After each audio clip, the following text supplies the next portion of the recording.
entretenu. Oui, tout à fait. Entretenu. Et dit, on nous a fait des montages, oui.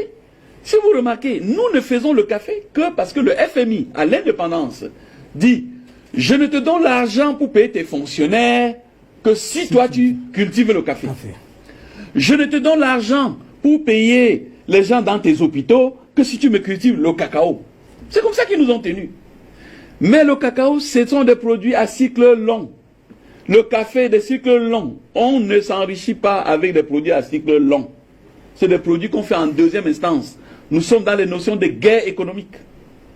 Et donc nous montrons ces céréales aux enfants et on leur demande s'ils peuvent dire ce que c'est.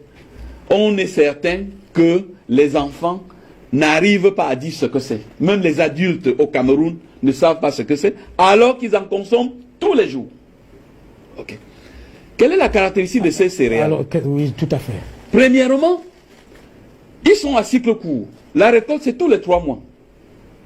Deuxième élément, alors que le café et le cacao vous donnent 300 kg à l'hectare, tous ces céréales vous donnent au moins 10 tonnes à l'hectare tous les 3 mois. Mais le blanc a tout fait pour que ce soit lui à nous livrer. Puisqu'il n'a qu'une seule saison où il peut cultiver ça. Mais nous, on aurait 4 saisons. Et si nous avons 4 saisons, entre lui et nous, qui doit livrer qui? C'est nous qui... C'est à nous de livrer. Tout à fait. Sauf qu'ils ne veulent pas dépendre de nous, de ce qu'ils vont manger. Alors, ils nous ont mis, ce que nous cultivons pour eux, c'est ce qu'ils mangent quand ils sont rassasiés. Donc nous, on n'est pas déterminant pour eux. Le café, le cacao, c'est 300. Imaginez 300 kilos à l'hectare par an, par rapport à 10 tonnes à l'hectare tous les 3 mois. Donc, on nous a amené. Alors, je vais dire, le premier élément, ça c'est le blé. Ouais. Qu'on nous a dit que ça ne pousse pas. Faux. Nous, ce qu'on fait, on donne ces céréales aux enfants de l'école primaire. Ils vont chez eux planter.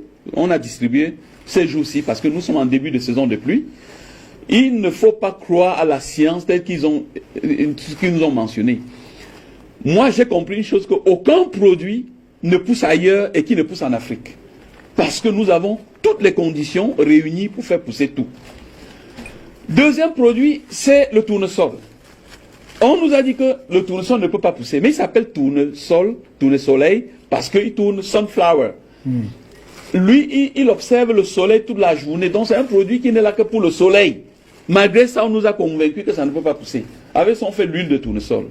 Avec ça, on fait la glycérine. Alors qu'on est sous les tropiques quand même là, avec le soleil. Bien sûr. Ça fait 14 tonnes à l'hectare, tous les 3 mois. 14 tonnes. Là, nous avons l'avoine. Ensuite, on a l'orge. L'orge, vous savez, ça qu'on fait la bière. Mais est-ce que vous voyez qu'on nous a dit que ça ne pousse pas? Les Camerounais boivent la bière au plus profond des villages camerounais. Mais ils ne savent pas que c'est grâce à ça qu'on fait la bière. Mais j'ai dit tout ça, il y a un élément que je ne vous ai pas dit. Lequel? Est-ce que vous savez que tous ces produits, c'est interdit d'importation au Cameroun? Officiel. Mais bien sûr, parce qu'il est interdit de perturber la croissance du café, du cacao et du coton. Il y a un bureau à l'aéroport financé par la France qui veille à ce que tout ça, quand ça entre, on brûle. Parce qu'il ne faut pas perturber. Alors, moi, juste pour qu'on comprenne, oui, dans cette guerre économique, moi, je veux faire la vigne au Cameroun. On me dit, ça ne pousse pas. Je dis, d'accord, ça ne pousse pas, mais laissez, je vais essayer. Je vais au ministère camerounais de l'agriculture, je fais une demande. Je veux importer 1000 plants de vignes. On me dit, ok, vous devez payer, c'est un montant très très cher pour importer. Le gouvernement camerounais met 6 mois pour me répondre. Alors, on me donne l'autorisation qui est validée du jour où j'ai fait la demande. En France, pour que vous sortiez une plante de vigne, il faut que le gouvernement français donne un passeport pour faire voyager cette plante de vigne. Et en contrôler qu'en sortant ça de la France, vous n'allez pas pénaliser un producteur français. Et donc le gouvernement français dit, mais votre certificat camerounais, il est déjà périmé.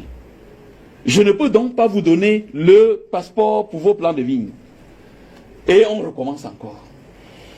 Et grâce à ce stratagème, on est sûr que nous allons rester dans le café, dans le cacao. Rappelez-vous encore, 300 kg à l'hectare par an.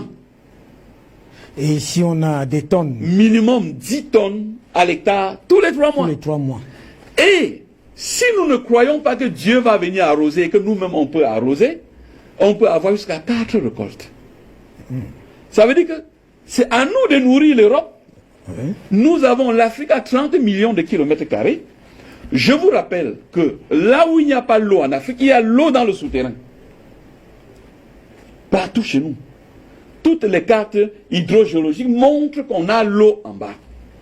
Dans un pays comme le Cameroun, la quasi-totalité des départements portent le nom d'un cours d'eau. Tout à fait. Ça veut dire qu'il y a l'eau partout. Comment expliquez-vous que l'extrême nord du Cameroun, qui compte les terres les plus fertiles du Cameroun, c'est la zone assistée par le programme alimentaire mondial? Mais non seulement c'est une honte, mais c'est une insulte à notre intelligence.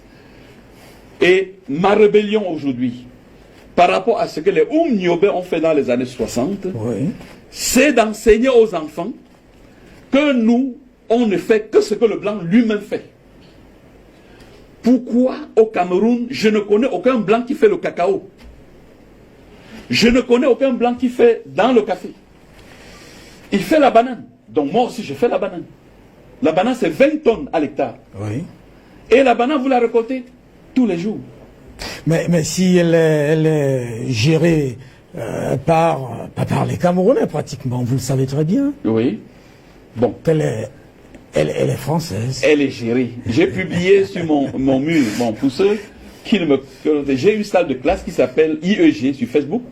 On a près de 700 000 followers et je publie régulièrement des informations. Il y a aussi un site, Pougala.net, pour ceux qui ont les moyens de s'inscrire dans une salle de classe payante. Elle coûte 5 600 par mois. Et j'ai publié les photos de la banane dite camerounaise en France, où c'est écrit banane française produite au Cameroun.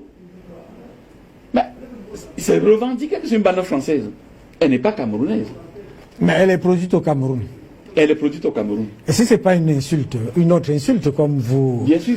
Mais sauf que nous sommes où? Nous, on est hors sujet. Regardez les ministères sont là. On est dans... Alors, ça, c'est... On fait de l'huile de tournesol.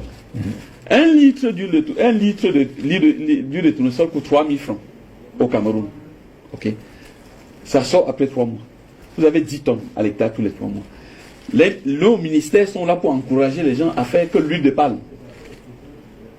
L'huile de palme. L'huile de palme donne à l'hectare 200 000 à l'hectare par an par rapport à ceci. Or, comme nous ne produisons que l'huile de palme, on est obligé d'aller faire frire pour blanchir. Donc on la rend toxique à la consommation. Et à la fin, on cherche à copier ce modèle, mais il suffisait tout simplement de planter et on pouvait tout simplement fabriquer. Est-ce que, pour aller dans le cadre de la sortie de ce sujet, est-ce que ça peut être un rapport de force économique avec les APE là? C'est-à-dire que on peut s'approprier ça partout au Cameroun et que est-ce que c'est possible? Voilà, c'est possible aujourd'hui. Par exemple, nous payons, on distribue les semences aux agriculteurs, nous achetons le kilogramme à 500 francs. Oui. Donc 1 kg de tournesol qui est livré à l'usine, c'est 500 nous payons. L'agriculteur trouve plus intéressant que de faire le maïs par exemple. Ok. Ce qui est intéressant de savoir c'est quoi? C'est que les Africains de la diaspora